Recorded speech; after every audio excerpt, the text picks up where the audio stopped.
मजाक बनाते हैं और शिवलिंग को कंडोम पहनाने की बात करते हैं।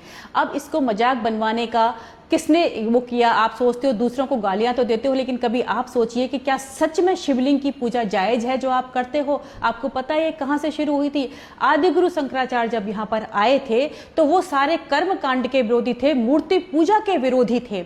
लेकिन तभी उसी समय पर मंडन मिश्र यहाँ पर एक बहुत बड़े पंडित हुए थे और वो शास्त्रार्थ करना चाहते थे आदि गुरु शंकराचार्य के साथ। और उन्होंने कहा था कि अगर मेरे साथ जो शास्त्रार्थ करेगा, आदि गुरु शंकराचार्य अगर हार जाएंगे तो उनको जो है गृहस्थ आश्रम अपनाना पड़ेगा, और अगर मंडन मिश्र हार जाते हैं तो वो संन्यास अपनाएंगे और आदि गुरु शंकराचार्य को अपना गुरु बना लेंगे।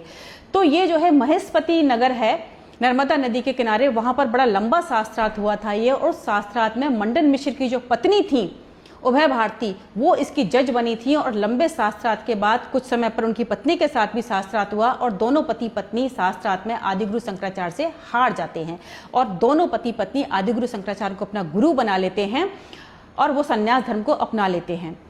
तो आदि गुरु शंकराचार्य तो कर्मकांड के और मूर्ति पूजा के विरोधी थे। अब उन्होंने जो 4 मठों की स्थापना की, उनका उद्देश्य तो ज्ञान को फैलाना था। तो उन्होंने एक प्रतीक के रूप में एक ज्योति का एक बड़ा पत्थर सा इस तरीके का रखा और उसका मतलब था कि वो ज्योति पुंज है।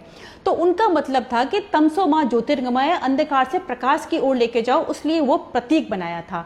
अब इसमें एक रहस्य ये भी है कि बहुत अल्पायु में ही 32 वर्ष की आयु में शंकराचार्य की मृत्यु हो जाती है। इस पर भी बहुत सवाल उठते हैं कि इतनी जल्दी कैसे मृत्यु हो जाती है। ना तो उनको कोई बीमारी थी, ना एक्सीडेंट हुआ था। कहते हैं कि मंडन मिश्र जो है हार तो गए थे, उनके शिष्य तो बन गए थे, लेकिन अपमान नहीं भूले थे। तो इसमें बहुत सारी थ्योरी है कि कोई मार दिया, क्या किया, लेकिन एक जांच का विषय अब तो हो नहीं सकता ये।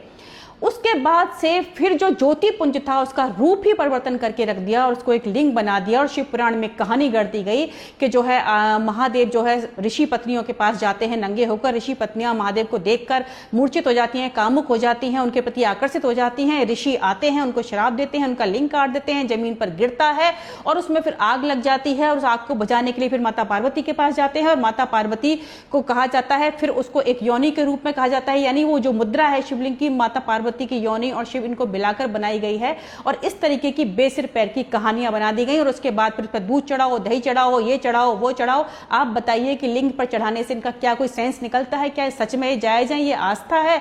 आप अपनी हिंदू धर्म का खुद मजाक बनवाते हो। ज्योति पुंज को आपने एक लिंग बना दिया और खुद अपना मजाक बना लिया। उस पर दूध दही शहद चढ़ाने से महादेव प्रसन्न होंगे। ये कहां जायज है? आप बताइए।